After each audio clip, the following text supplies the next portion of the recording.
Vamos a tratar un tema harto importante. La reciente subida de tipos de interés de los bancos centrales, en concreto el Banco Central Europeo, pone en evidencia una vez más su incapacidad para regular de forma eficaz la economía. En este caso, es evidente que está en una encrucijada en la que puede elegir entre dos maneras distintas de matar la economía. O bien deja que la inflación cause perjuicios, o bien provoca una recesión que causa perjuicios. En cualquiera de los dos casos, quienes más se van a ver perjudicadas son las personas con menor poder adquisitivo y las clases más pobres. Y en este caso, ¿por qué ocurre esto? Bueno, pues básicamente es como si el Banco Central estuviera conduciendo una especie de coche, que es nuestro sistema monetario, en el que hemos atado de forma artificial y arbitraria variables, como por ejemplo la cantidad de dinero y la deuda, o como pues las únicas herramientas que tiene para poner dinero en circulación son estas que generan desigualdad. Pues bien, eso es como si cada vez que giras hacia la izquierda se te encienden las luces de cruce y cada vez que metes primera se te enciende el limpiaparabrisas. Digamos que hay variables que están interconectadas y que hacen para el Banco Central imposible regular de alguna manera la economía.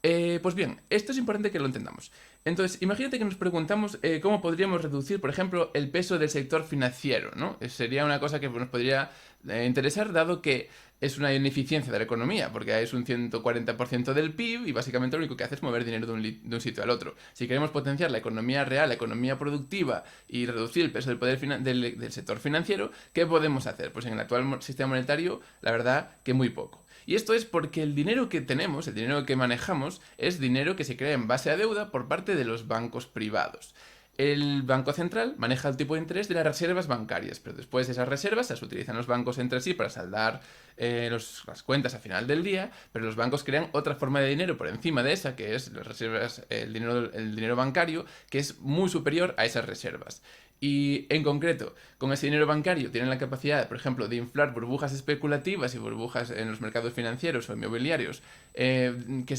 están impulsadas o que se mueven por esa creación de nuevo dinero para comprar objetos y para comprar activos. No aumentas la capacidad de generar nuevos bienes y servicios, aumentas el valor de ciertos activos y lo que generas es un boom que siempre acaba en una crisis posterior, que deja a los bancos muy tocados y obliga al sistema a utilizar otro de sus recursos actuales, que son los rescates con dinero público de los bancos. O la compra de activos en los mercados financieros a un precio regalado por parte de los bancos centrales, con reservas del Banco Central o a los bancos o a través de los bancos. Entonces digamos que las herramientas que tiene ahora mismo el sistema monetario, el Banco Central, de política monetaria, son estas y regular los tipos de interés de las reservas, que son totalmente ineficaces, porque las burbujas generan unas rentabilidades tan altas que las pequeñas variaciones de los tipos de interés que pueda manejar el Banco Central sin provocar hecatombes en el sistema económico y financiero, pues no consiguen ni pararlas cuando se están inflando las burbujas, ni subsanar los daños una vez que se han pinchado.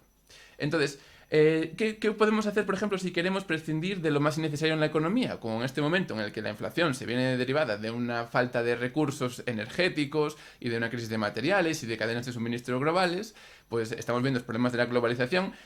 Cuesta más producir bienes y servicios, entonces es lógico que la inflación lo que hace es que nos hace perder poder adquisitivo a todos, ¿no? Hace que podamos comprar menos cosas porque hay más escasez de bienes y servicios ahí. Bueno, pues lo que podemos hacer es dejar que haya una inflación que acaba perjudicando más a los que menos tienen, o lo que podemos hacer es tratar de reducir el poder adquisitivo de ciertas clases de la sociedad. Pero claro, la política monetaria actual no tiene nada que hacer al respecto. Si el Banco Central tuviera una forma de dinero público, que esto es lo que yo propongo, y yo y otras organizaciones.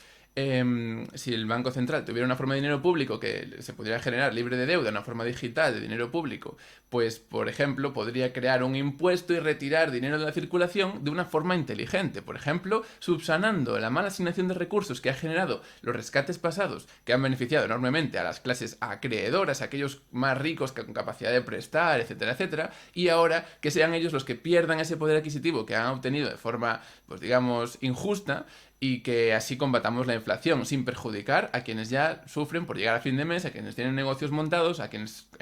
básicamente forman parte de la economía real.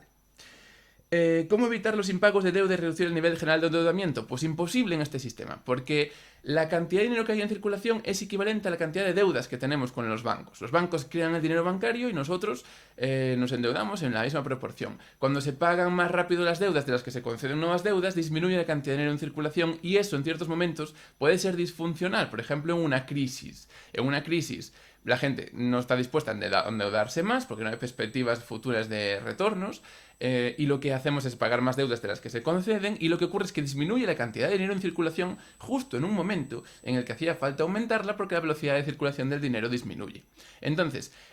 agrava las crisis, es procíclico este mecanismo. Cuando hace falta más dinero, disminuye el dinero, y cuando menos hace falta, que es cuando se infla una burbuja, se está aumentando la cantidad de dinero en circulación, con lo cual se agravan la dimensión y el alcance de esas burbujas especulativas.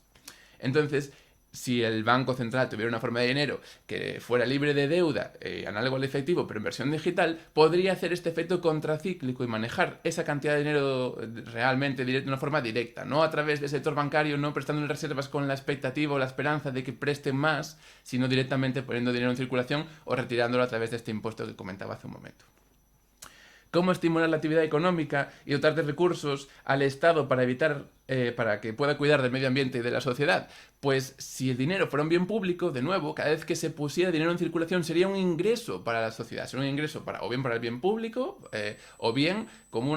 un ingreso para toda la ciudadanía por igual. Entonces tendríamos un nuevo ingreso que permitiría a los países requerir menos necesidad de financiación externa, facilitaría en general el pago de deudas, porque tendríamos más dinero libre de deuda para pagar deudas. Entonces estamos facilitando que a las personas no caigan en esa trampa de la deuda, las personas o los países que generan esas relaciones internacionales tan injustas, en las que los que prestan, al crear dinero en base a deuda, después los intereses no se pueden pagar a menos que los que prestan gasten dinero de nuevo en la economía. Pues los que prestan lo que están haciendo es meterlo en los mercados inmobiliarios y financieros y especulando con ellos, lo que hace imposible para los que han pedido prestado devolver esas deudas más los intereses. Esta dinámica de acumulación, sumada a la forma en la que se crea el dinero en base a deuda, genera unas desigualdades crecientes que devalúan toda la economía real, la producción de bienes y servicios reales, los salarios de las personas, en proporción al capital, que está completamente extra bonificado. Tener capital hoy en día pues genera unas facilidades y unas oportunidades en la vida que no tiene alguien pues que no ha heredado una gran cantidad o que no es propietario de grandes activos financieros. Por lo tanto, se trata de cambiar completamente el sistema monetario para que salgamos de esta encrucijada en la que ahora mismo nos encontramos, y lo único que podemos elegir es entre dos maneras diferentes de morir.